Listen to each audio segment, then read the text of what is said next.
প্রকৃতির বুকে একদিন কাটাতে আমরা চলেছিলাম ম্যাসেঞ্জার ভ্রমণে, যা ঝাড়খণ্ডের দুমকা জেলায় অবস্থিত।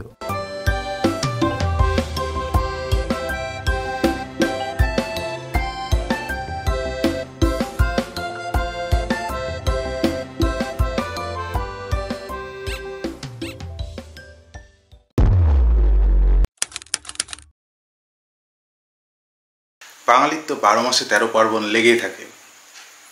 আর এই 12 মাসে 13 পার্বণের পুজো তো চলেই গেল, আর পুজোর পর পড়ে থাকে বাঙালির আরও 3 পার্বণ।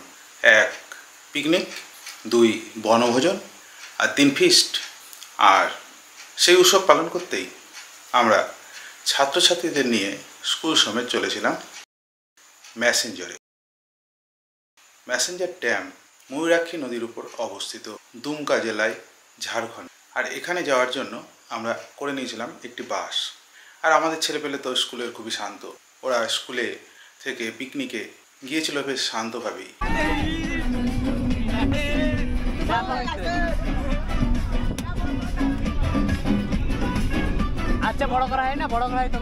আর ফেরার সময় এসেছিল খুব শান্তভাবে।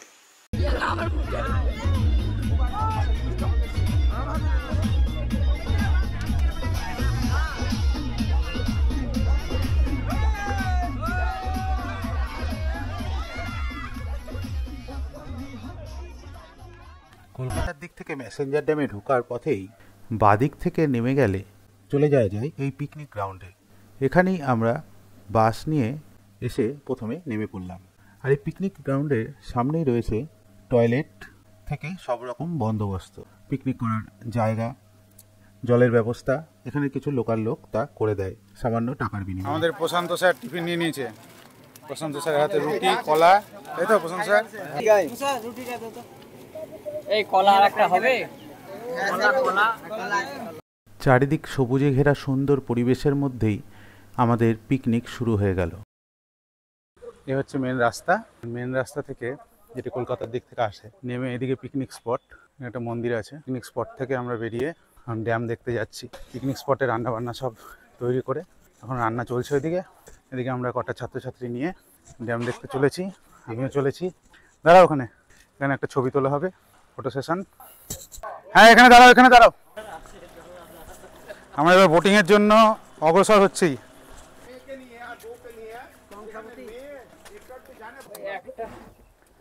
সকলে লাইফ জ্যাকেট পরে রেডি হয়ে গেছে বোটের মধ্যে। এবার আমাদের বোটিং শুরু হয়ে যাবে।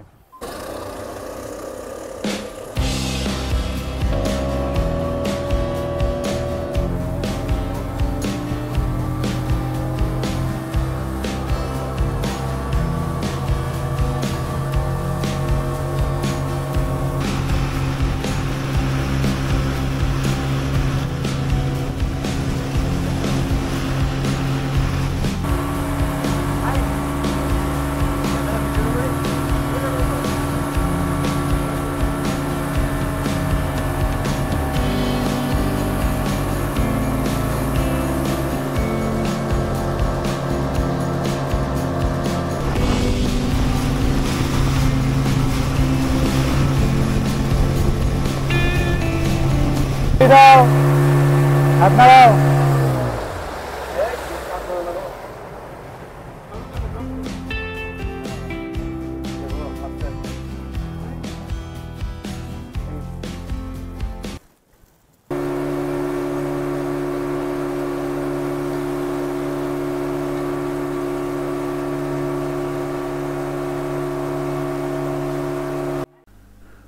Boating long ride per head আমাদের কাছে নিয়েছিল 100 টাকা করে। একটু দরদাম করে নিতে হয়, যদি ট্যুরিস্ট সংখ্যা কম থাকে কমে পাওয়া যায়। বোটিংয়ের পরে আমরা একটু হেঁটে হেঁটে ঘুরে নিলাম ম্যাসেঞ্জার ড্যামের আরেক দিকে রাস্তা দিয়ে সোজা, যেদিকে আছে এখানকার কিছু অফিস, হোটেল ইত্যাদি। তারপর ওখান থেকে চলে এলাম দুপুর 1:30টার সময় আবার ড্যামের ঠিক ওপরে, কারণ তখন ছাড়া হবে ড্যামের জল। আমরা এখন ম্যাসেঞ্জার ড্যামে হেঁটে চলেছি। এখন 1:25 আর 5 মিনিট পর ড্যামে জল ছাড়বে। আর ড্যামের পিছন নিচে এরকম একটা পার্ক সুন্দর রয়েছে।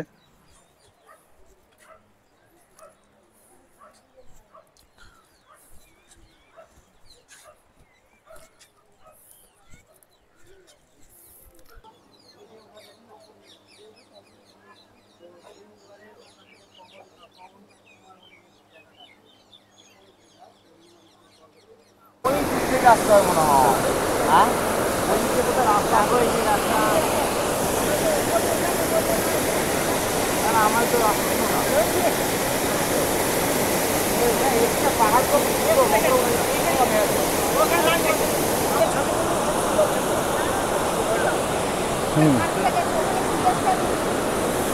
রামধনু রং।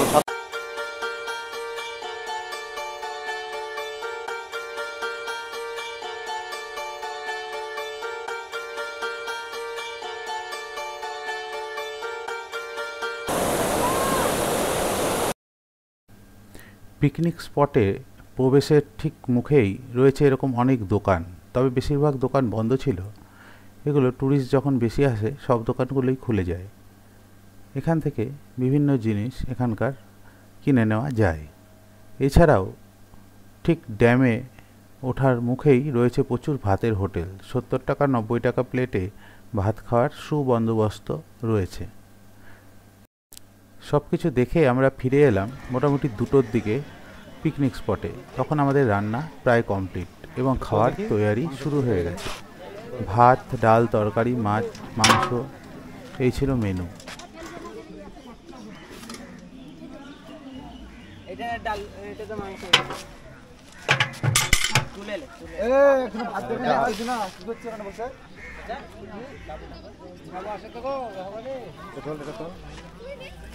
এখানে আইতে গামলাখান ধরবি একজন আই। বলে চাটনি চাটনি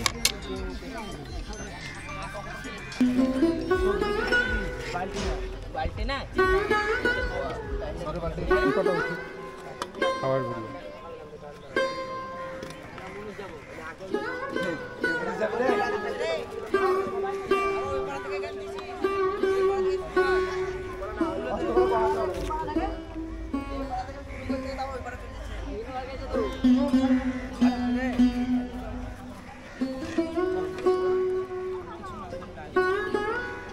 আমাদের পিকনিকের আজকে খাওয়া দাওয়া শেষের পথে মাংস, তরকারি, ডাল দারুণ হয়েছে। হাসান বলো কেমন হয়েছে একটু? মাছ তরকারি খুব সুন্দর, মুগের ডাল খুব সুন্দর, মাংস তো খুবই সুন্দর। রাজুদা কেমন হয়েছে খাবার?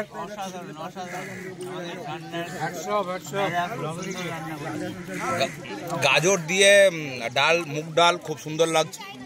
মাছ তরকারিটাও খুব ভালো লাগছে, আর সঙ্গে তো খেজুরের চাটনি। শৌকুল ভাই কেমন হয়েছে খাবার?